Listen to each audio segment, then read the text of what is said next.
Muling nakapagtala ng uson at rockfall events ang Bulkang Mayon kasabay ng pagtaas ng seismic energy release nito noong linggo. Yan ang umaarangkadang balita ni JM Pineda.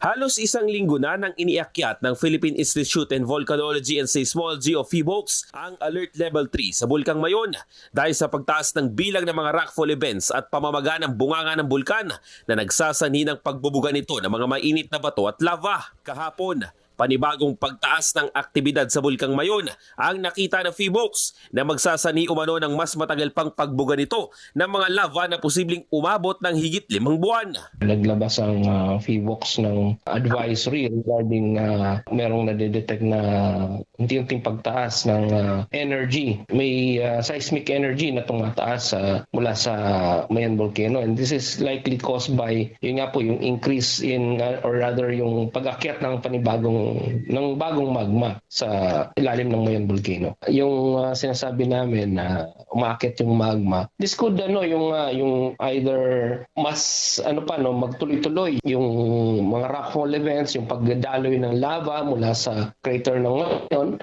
And it could also mean baka matagal pa itong activity na ito. Sa huling monitoring ng PHIVOLCS, nasa 133 na rockfall events at higit 30 na pyroclastic density currents o uson ang naitala ng Bulkang Mayon sa loob ng 24 hours.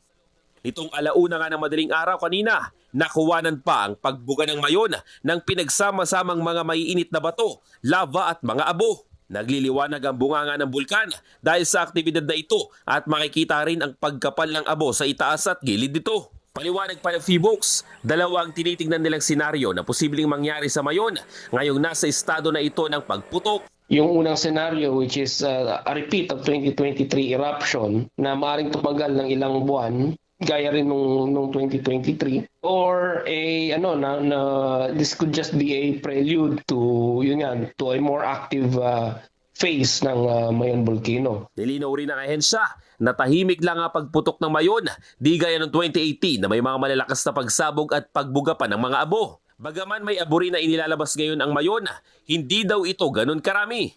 Wala daw kasing malalakas na pagbuga ng lava na nangyayari at tanging niluluwa lang ng bulkan ang mga lava kung saan ito ang nakikita ng mga residente na nagbimistulang ilaw sa gabi sa paligid ng Mayon. Samantala, nakapagtala rin ng 3 beses na pagbuga ng abo ang Bulkang Canlaon kahapon sa Negros Island.